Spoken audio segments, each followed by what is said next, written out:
Bonjour, je m'appelle Virginie Puchot, je suis la directrice générale d'Hotwire en France et je m'occupe également de la marque et du marketing d'Hotwire pour l'Europe.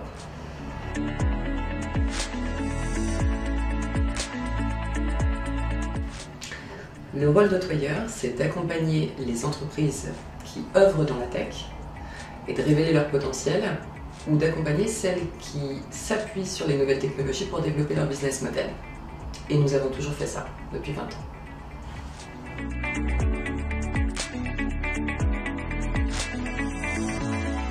Est-ce qu'il faut des compétences particulières quand on accompagne des acteurs tech, en communication ou en marketing?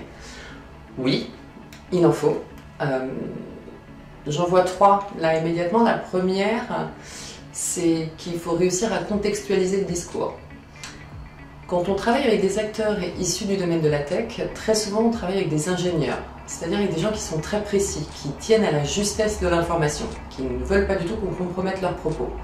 Ils ont parfois une longueur d'avance quand ils pensent à l'impact que vont avoir les développements qu'ils sont en train de concevoir. Il faut inscrire tout ça dans le monde réel pour que ça parle à leurs audiences. Et ça, c'est un vrai travail de réflexion et c'est un vrai travail de contextualisation. L'une des deuxièmes caractéristiques spécifiques de notre métier, ça va être de pouvoir composer avec des audiences multiples. Et ça, c'est très vrai quand on regarde 20 ans en arrière et quand on regarde aujourd'hui. Il y a 20 ans, un acteur tech avait pour principal interlocuteur les directions des services informatiques. Aujourd'hui, ça s'est démultiplié. Aujourd'hui, tout le monde consomme de la tech, ou quasi. Ça veut dire qu'on peut avoir à adresser un message à des divisions métiers, que ce soit la division marketing, la division finance d'une entreprise, la division achat. On peut avoir à adresser un discours aux divisions informatiques ou innovation, à la C-suite, donc aux dirigeants et au board des entreprises. On peut aussi avoir à contextualiser ce discours ou à le vulgariser pour le grand public. Et le grand public lui-même représente un large panel d'audiences et de compétences différentes.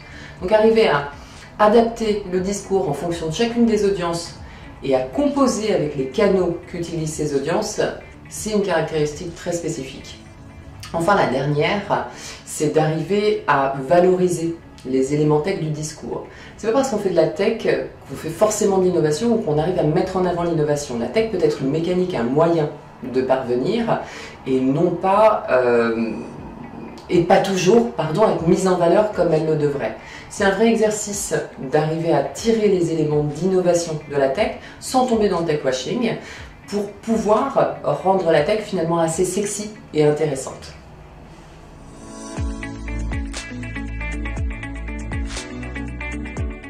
Oui, être tech c'est sexy, définitivement. Enfin, si vous me demandez à moi, évidemment que les boîtes tech sont sexy.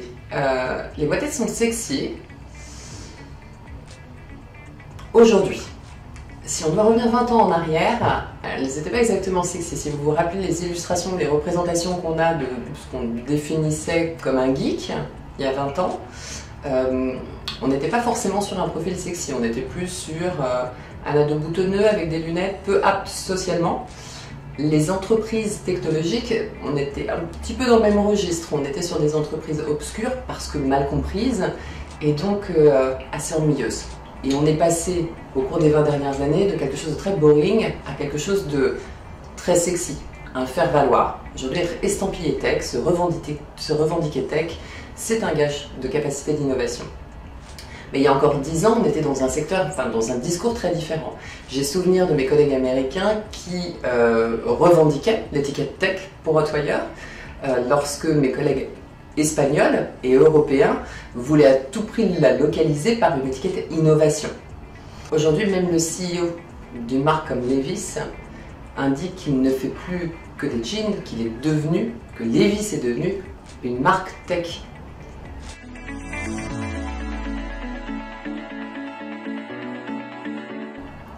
Est-ce que j'ai des anecdotes? Oui, bien sûr. Il y a 20 ans, quand j'ai commencé quasiment, j'accompagnais une société qui s'appelle TomTom. Il y a 20 ans, remettez-vous quand même dans un contexte où on n'avait pas de smartphone. La géolocalisation, c'était quand même quelque chose d'incroyable. Je dis ça, il faut arriver à se replonger. Donc vous voyez le parcours de la tech dans le grand public sur ces dernières années. Donc on n'avait pas de smartphone. Et on faisait, nous, des relations publiques chez Hotwire en France pour TomTom. Les journalistes grand public que je contactais me répondaient systématiquement que jamais ils n'en parleraient parce que c'était beaucoup trop compliqué comme technologie, qu'il fallait brancher plusieurs câbles dans la voiture et que donc ça ne fonctionnerait pas. À l'époque, pour ceux qui ne s'en souviennent pas ou qui n'étaient pas là, il fallait effectivement connecter son GPS à son allume-cigare. Donc il y avait au moins un câble dans la voiture.